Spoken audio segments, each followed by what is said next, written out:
Du simple citoyen à l'élite intellectuelle, en passant par les responsables politiques et les acteurs de la société civile, tous les Congolais ou presque sont vent debout contre les accords jugés illégaux de cession des terres arables du Congo-Brazzaville au Rwanda.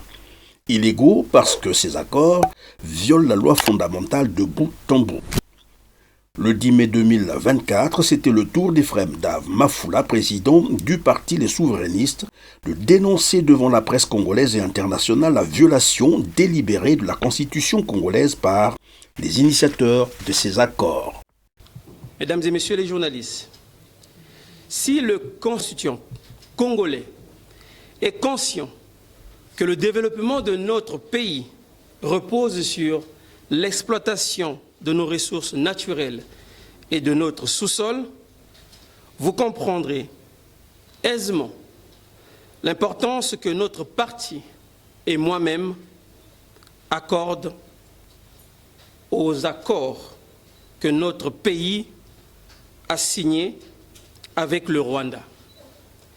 Les inquiétudes qu'il suscite au sein des populations, ainsi que la responsabilité qui pèse sur nos dirigeants compte tenu des enjeux liés à ces accords qui fâchent les Congolais.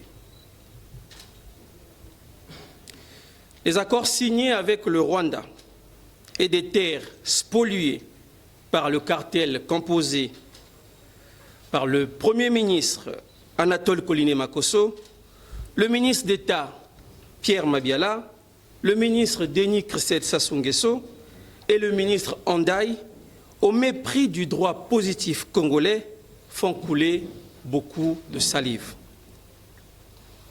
En tant que républicain, je ne peux m'empêcher de me servir des instruments légaux pour dénoncer la chienlit dont fait montre le gouvernement Makosso.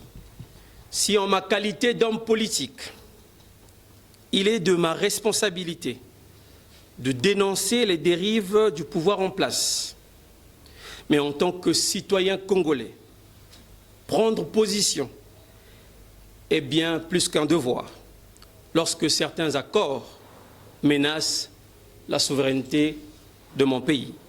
Dave Ephrem Mafoula a également rappelé quelques articles de la loi fondamentale ainsi que des articles de la loi foncière numéro 21-2018 du 13 juin 2018 fixant les règles d'occupation et d'acquisition des terres et terrains en République du Congo.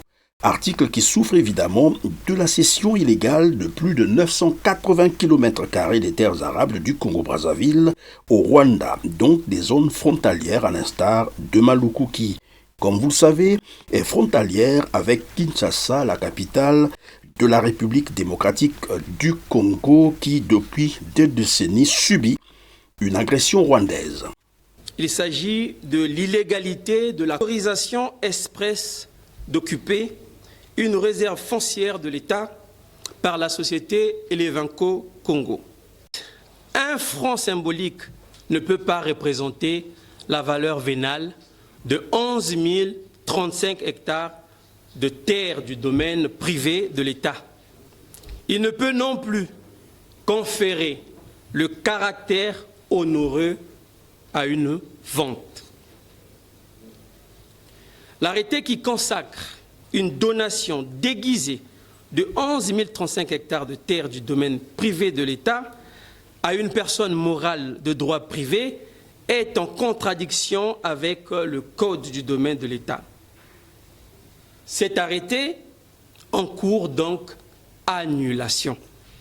Un face-à-face avec la presse congolaise et internationale dont l'objectif était également d'annoncer une procédure judiciaire contre les initiateurs de ces accords en violation flagrante de la Constitution congolaise du 6 novembre 2015, notamment ses articles 1er, 5, 44, 53, 77, 217 et 219, faisant des initiateurs de ces accords coupables d'actes de forfaiture et de haute trahison.